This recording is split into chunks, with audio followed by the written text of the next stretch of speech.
Hello, and welcome to my channel. Hey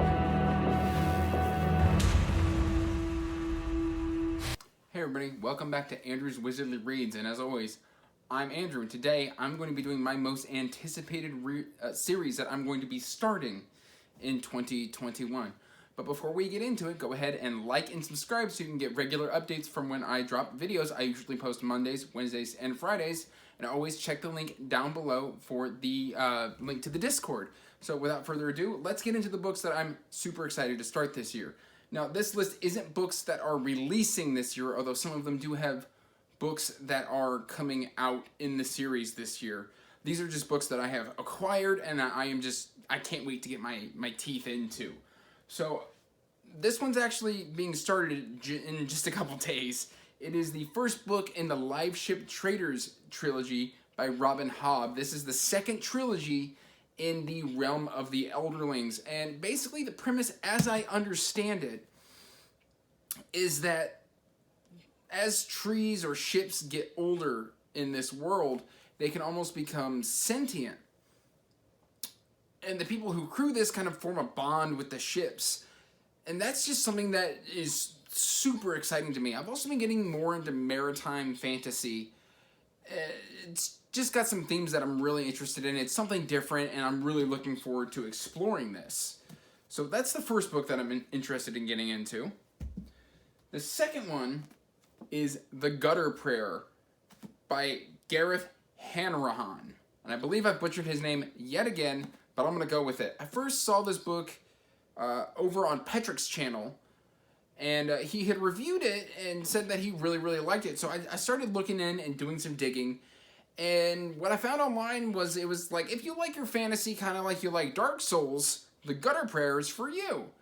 So I don't know if it's like grimdark or dark fantasy or if it's just really, really gritty, but I'm a huge, huge Dark Souls fan. My best friend got me into it, and I just fell in love with the genre. So if you drop the tagline, this is going to be like Dark Souls, I will probably read your book.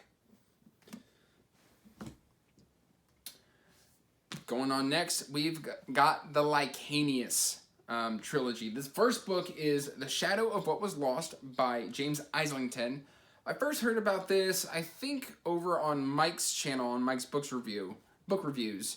And I got interested in it because, you know, the blurb says, love the Wheel of Time. This is about to become your new favorite series. Now, I've been told that that is just a complete wrong description. Do not go into this book thinking it's something like the Wheel of Time, because I'll hate it.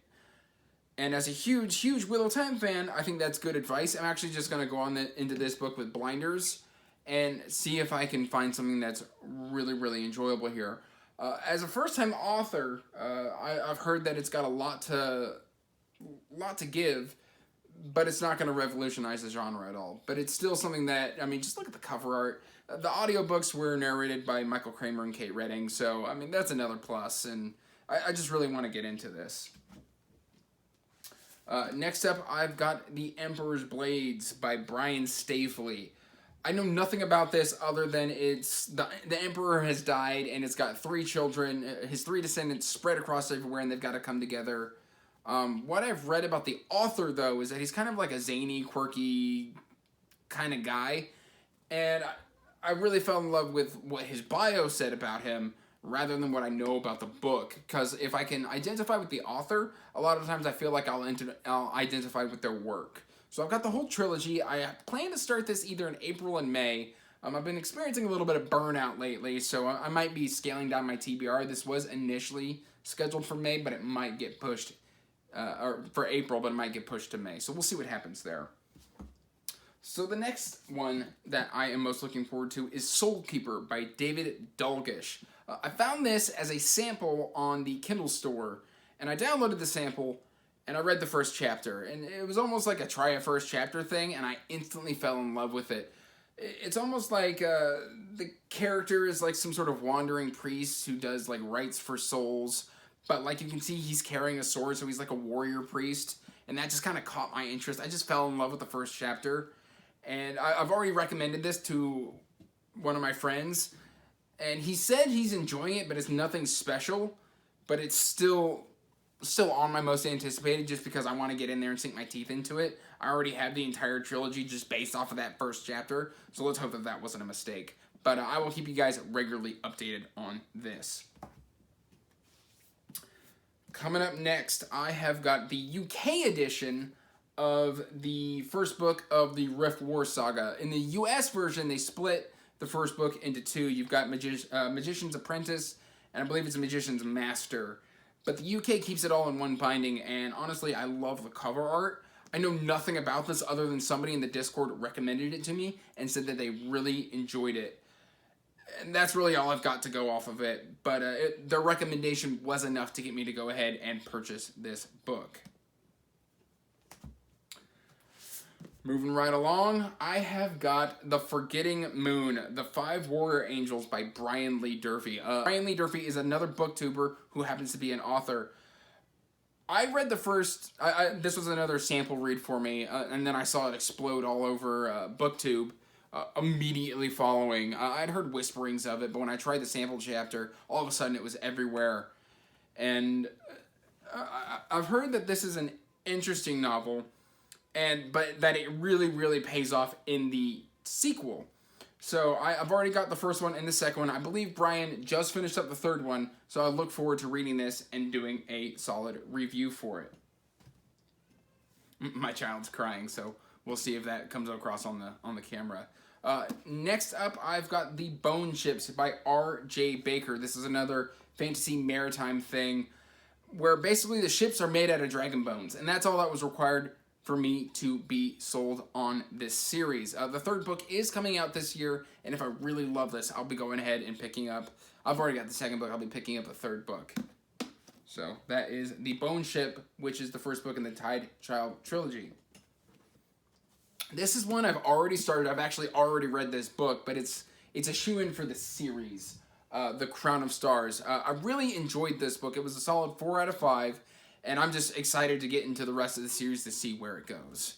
So that's just a Crown of Stars plug. Not the only, but I've got put up on the shelf. Let me go ahead and pull this down too. We'll do a kind of duel. For my sci-fi reads, I've got The Expanse, Leviathan Wakes, and Emperor of Silence by Christopher Rocchio. I first discovered Christopher Rocchio over at Mike's Book Reviews, where he's now a member of their Discord, and I've actually gotten to chat with him a little bit. And basically, everything I hear about this, it's like Dune mixed with Red Rising, and that's really all I needed. So I'm actually reading this next month with Walker Wright 7. I'll go ahead and link his channel down below so you can check him out because he deserves all the love that he can get because he's amazing. And then this one is just, everybody knows what The Expanse is. It's over on Prime Video. It got adapted. I've not watched the show. I actually started this series years ago, realized it was getting turned into a show, lost interest, then never watched the show, so now I'm picking back up the series. And then the final one is Legacy of Ash by Matthew Ward. And this guy is just a fellow nerd. He used to work for, I believe, the game shop, working for Warhammer 40K. And really, that's all I know about this. It's got all sorts of blurbs. The cover art's amazing. Honestly, this was a cover buy and a recommendation buy based from Mike, from Mike's Book Reviews. Mike has gotten me to spend way too much money. My wife is mad at him, but he said he wasn't even sorry. So that's where we stand there. But the third book in this, I believe, is also coming out this year. And that's really all I know about it. I will keep you all updated as I move along through this. So that is all the books that I am most excited to get into this year. So, till next time, guys, stay magical. Peace out.